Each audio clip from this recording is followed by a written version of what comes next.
三国谋定天下，是兄弟就进城。嗨，大家好，欢迎来到使人驾到了你不知道三国系列，我是主持人叉叉 Y， 我是金老师。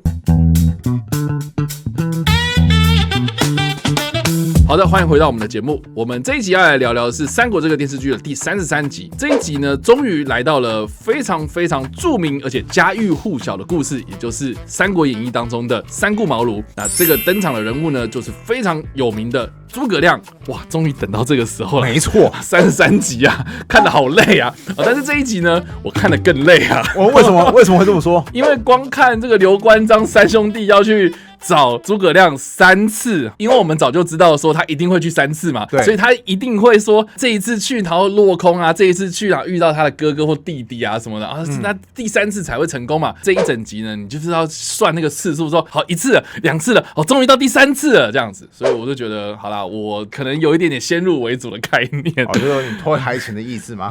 对啊，不管怎么样啦，就是说在小说啊，或是在任何的改编作品当中啊，诸葛亮一直都是非常非常关键而且重要的人物哦。那我就还蛮好奇啊，我虽然听过很多这种传奇故事啊，那诸葛亮他在史实上面的描述到底是什么样一个人物呢？好，那我们就来介绍一下诸葛亮这个人的来历吧。首先，诸葛亮，我要先说一下，他的姓氏是诸葛明亮。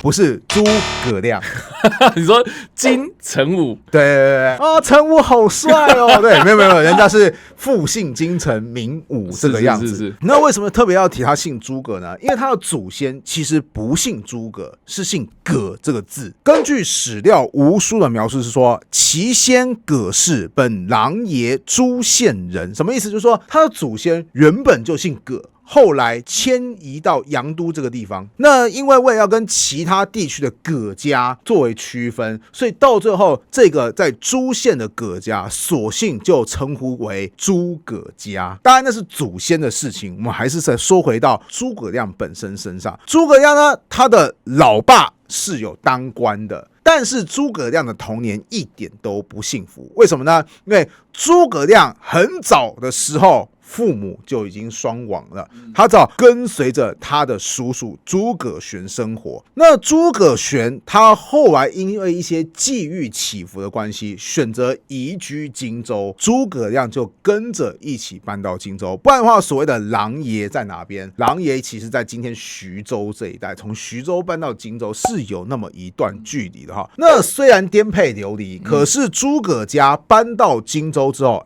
发展的还不错。为什么呢？因为他们一家后来很成功的打入了荆州的人际圈。以诸葛亮举例，他后来就娶了荆州名士黄承彦的女儿。那小说通常还会给这个黄家女儿取个名叫黄月英。根据描述当时黄承彦是这么对诸葛亮讲说：我听说小伙子你最近想要娶老婆，这样好了，老夫我有个女儿，不过女儿长得很丑啦，才华倒是蛮不错的哦，跟你相配啊，你要不要呢？那孔明表示说愿意，我愿意娶你的女儿。当时很多人听到就说：哇，天哪，这么硬的你也啃得下去呀？还做了一个歌谣，歌谣当中有一句话叫做：莫作孔明择妇，正得阿成丑女。就是以后那个看人的眼光要准一点，千万不要选那个孔明，谁都不好选，去选黄承彦那个丑女儿。这个算是一个典故，但是注意哦，女儿丑不丑是一回事，重点是岳父怎么样，是荆州的知名人士啊，所以诸葛亮本身就获得知名人士的广播或是提拔。不只是诸葛亮，诸葛家其实当时在荆州还有2个女儿，姐姐嫁给谁呢？同样也是荆州知名人士庞德公的儿子。庞德公他还有一个亲戚，他的侄儿叫做庞统，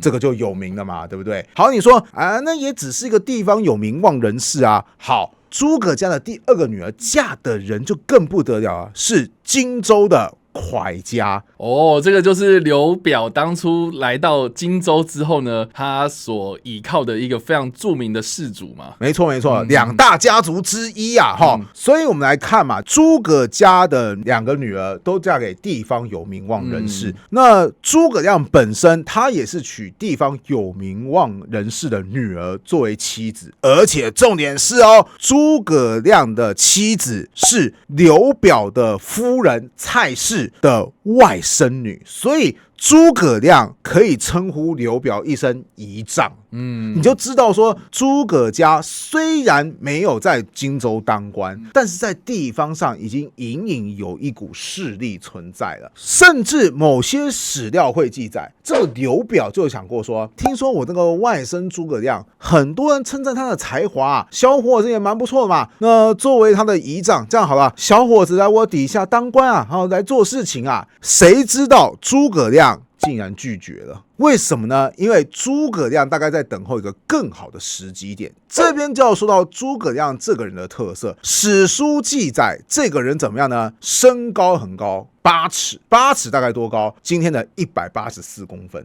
这个身高摆在现代也是很高的身高。你要知道古代营养是不如我们现代的在那种营养条件情况下，诸葛亮还可以长到身高8尺，所以才会特别被史书描述。不只是身高8尺而已，诸葛亮的言论也很特别。他常常就对别人讲说，你知道我这个人的才华怎么样？大概就跟古代的管仲、乐毅差不多。那可能观众不知道说管仲、乐毅是谁？管仲，早年的历史课本会提到春秋五霸嘛。那春秋五霸第一个霸主叫做齐桓公。齐桓公能够当上霸主，就是多亏于管仲的辅助。所以管仲，孔子也给他很高的评价，说管仲这个人怎么样？尊王攘夷，就是尊重周王室，又协助齐桓公抵抗了外族的入侵。哇，管仲整个是我们汉族的重大救星啊！你看，这是孔子对于管仲极高的评价。那乐毅呢？春秋下个时代是战国嘛，对不对？不是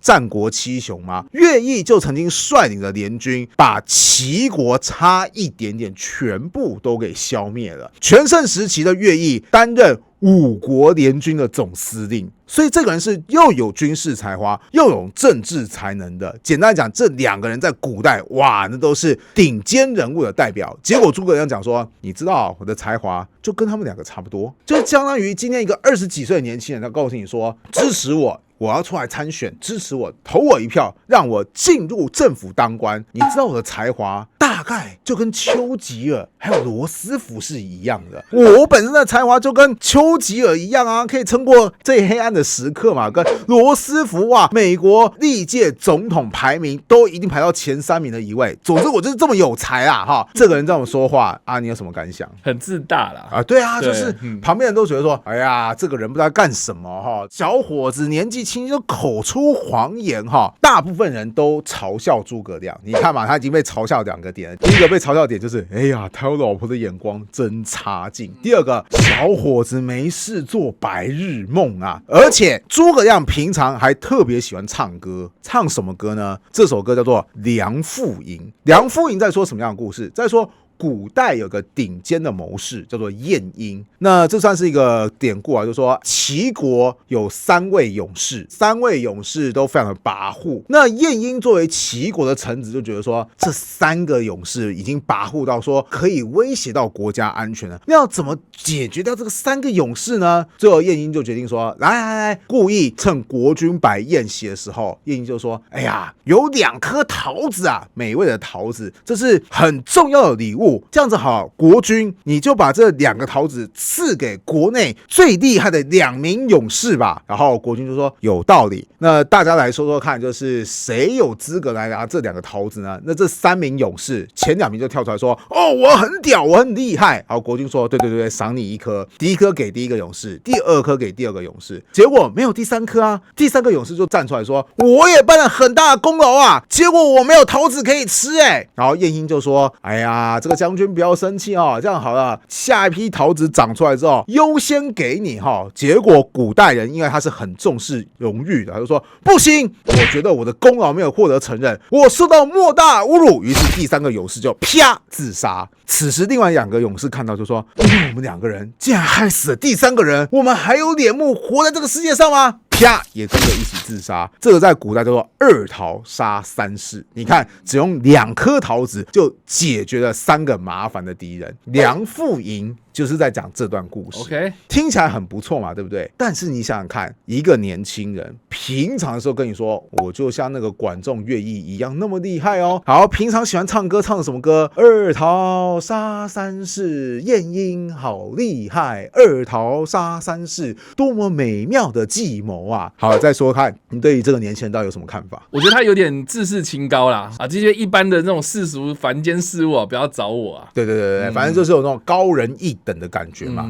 那事实上呢，我们事后也知道，诸葛亮真的高人一等嘛。重点是谁有那个眼光，真的认识到诸葛亮是个人才呢？我们都知道，后来刘备录用了诸葛亮。那这边就要提到三顾茅庐这个典故了哈。一般来讲，《三国演义》就演到三顾茅庐嘛，对不对？所以拜访了3次嘛，对不对？第1次扑空嘛，第2次扑空嘛，第3次总算见到面了嘛，对不对？那个时候诸葛亮还名副其实是个卧龙，为什么？因为他在睡觉。后来是被吵醒了之后，见到刘备，2个人才开始相谈甚欢。但说真的啊，历史当中并没有很详细记载三顾茅庐，是诸葛亮在他自己的出师表当中是这么写的：先帝不以臣卑鄙，威自枉屈，三顾臣于草庐之中。出师表是对刘备的儿子刘禅写的嘛，对不对？就说你老爸不认为我是个小人物，他愿意折损自己的尊荣地位，多次三顾，这边的三可能是指多次的意思，多次来我家拜访，请我出山，意思就是我很怀念刘备当年，就是主公当年礼贤下士的风范。再次强调，三这边是指多的意思，比方说三人成虎啊，三人行必有我师焉啊，事不过三啊，这些的三都不是指确切三这个字，而是指很多次的意思。好，重新说回来，那刘备拜访诸葛亮很多次，这其实是有个问题的。什么问题呢？就是你假设刘备今天是一个公司，公司的老板要去聘用人才，人才难得嘛，对不对？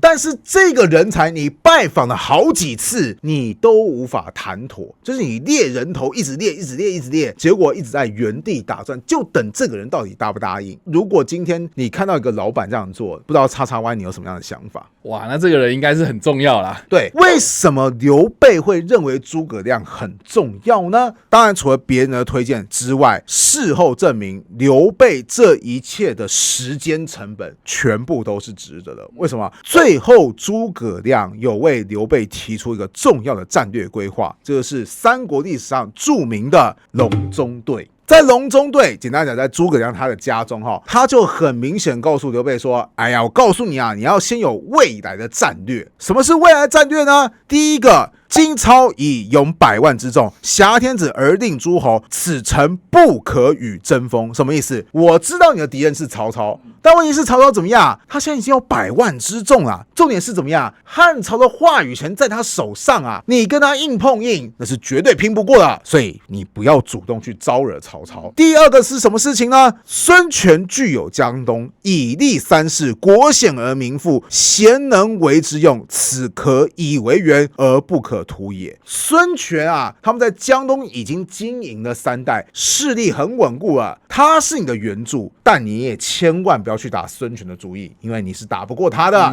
那将军，你到底该怎么办呢？答案就是荆州以及益州这2大块的地盘，你一定要掌握。当你掌握了荆州跟益州的时候，你就等待天时。什么意思？如果北方，也就是曹操的统治区，发生了重大变故，出现了极好的战略良机的时候，主公，你派遣一名大将从荆州出兵攻向洛阳那一带，而主公你自己呢，率领部队从益州出发，攻向长安，最后与荆州的部队会师在洛阳，就是所谓的前行攻势。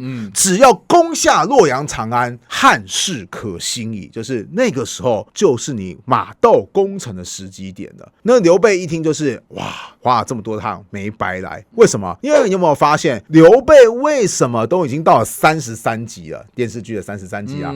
你有没有发现他真的是一事无成？是啊，就是屡战屡败嘛。那他为什么屡战屡败？答案是刘备他本人没有长期战略的规划。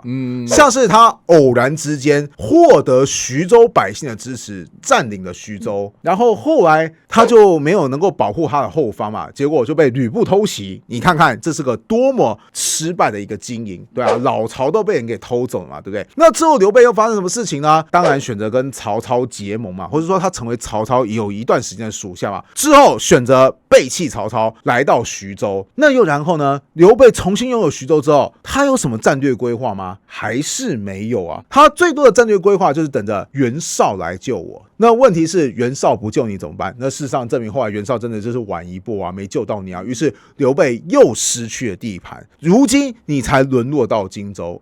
老兄，你到底还有什么新的战略规划？如果你再没有战略规划，下一步就是怎么样？你又要再颠沛流离啦。所以刘备这个人的问题不是他个人的才华，而是他没有明确的战略观，而诸葛亮就很明确跟你指出说，你未来发展的方向是哪边，你未来有哪些地方是需要注意的，有哪些时候是你的必要充分条件。也因此刘备遇到诸葛亮，后来才一拍即合，从原本到处四散奔逃一个失败的军阀，后来足以三足鼎立。